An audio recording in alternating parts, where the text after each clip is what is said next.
भाई बहन के प्रमुख त्योहारों के बारे में किसी से पूछिए तो एक पंक्ति में कह देगा रक्षाबंधन। ये सही भी है, क्योंकि फिल्म से लेकर मार्केट तक का फोकस रक्षाबंधन पर ही रहता है। ऐसे में उससे भी पुराना त्योहार भाई दूज गुम होता जा रहा है, जबकि ये सनातनी के साथ भाई बहन के अनूठे प्रेम की कहानी है।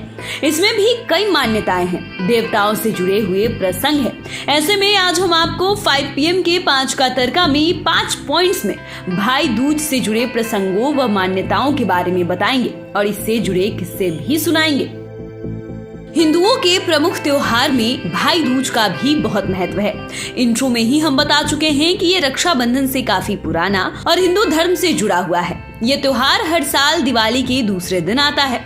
आप ये कह सकते हैं कि ये यम पंचक का अंतिम त्योहार है। स्कंद पुराण और ब्रह्मवैवर्त पुराण दोनों में ही इसकी महत्ता का वर्णन है।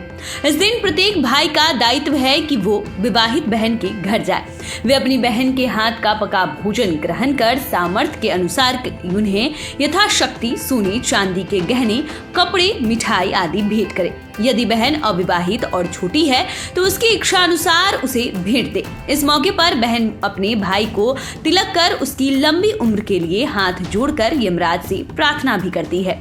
स्कंद पुराण में भी ये लिखा है कि इस दिन पूजन करने से भाई की उम्र लंबी होती है।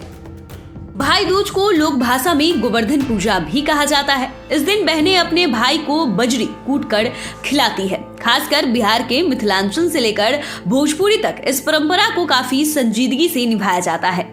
अब तो पटना से लेकर पूर्व बिहार तक में इस पर्व का फैलाव हो गया है। एक समय था जब सनातन धर्म में भाई बहन के प्रेम और स्नेह का प्रतीक के रूप में केवल भाई दूज का ही त्योहार था। यहाँ हम बात कर रहे हैं बजरी खिलाने की। बजरी मटर का ही छोटा रूप है। बहनें इसे कूटकर अपने भाई को खिलाती है ताकि उसका भाई ब्रज जैसा मजबूत हो।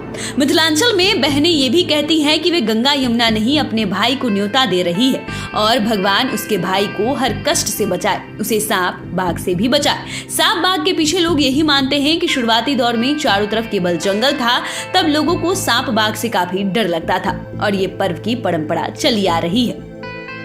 भाई दूज का पर्व यम यमुना की कहानी से भी जुड़ा है।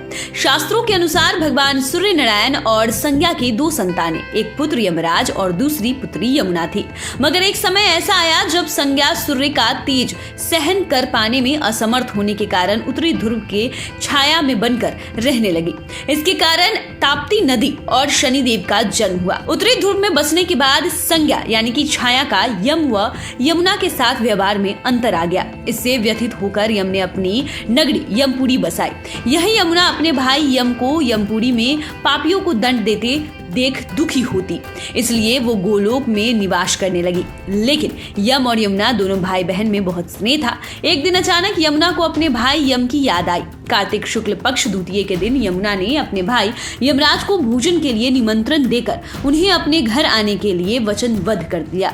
ऐसे में यमराज ने सोचा कि मैं तो प्राणों को हरने वाला हूँ, मुझे कोई भी अपने घर नहीं बुलाना चाहता, इसलिए बहन जिस सद्भावना से मुझे बुला रही है उसका पालन करना मेरा धर्म है। बहन के घर आते समय यमराज ने नरक निवास करने वाले जीवों को मुक्त कर दिया। यमराज को अपने घर आया देखकर यमुना की खुशी का ठिकाना नहीं रहा। अब बात करते हैं यमुना के वरदान की। यमुना ने अपने भाई यमराज से वरदान मांगा था। दरअसल यमुना ने स्नान के बाद पूजन करके स्वादिष्ट व्यंजन परोस कर यमराज को भोजन कराया। यमुना द्वारा किए गए इस आतिथ्य से यमराज ने प्रसन्न होकर बहन को वर मांगने का आदेश दिया। इस पर यमुना ने कहा कि हे भद्र, आप प्रति वर्ष इसी दिन घर आया करो और मेरी तरह जो बहन इस दिन अपने भाई को आदर सत्कार करके टीका करे उसे तुम्हारे भय न रहे। कहा जाता है कि ये वरदान सुनकर यमराज पहले तो सोच में पड़ गए, लेकिन वचन वाली बात थी। उन्होंने अपनी बहन से वरदान मांगने को खुद कहा था। ऐसे में वे अपनी बहन को कैसे निराश करते थे।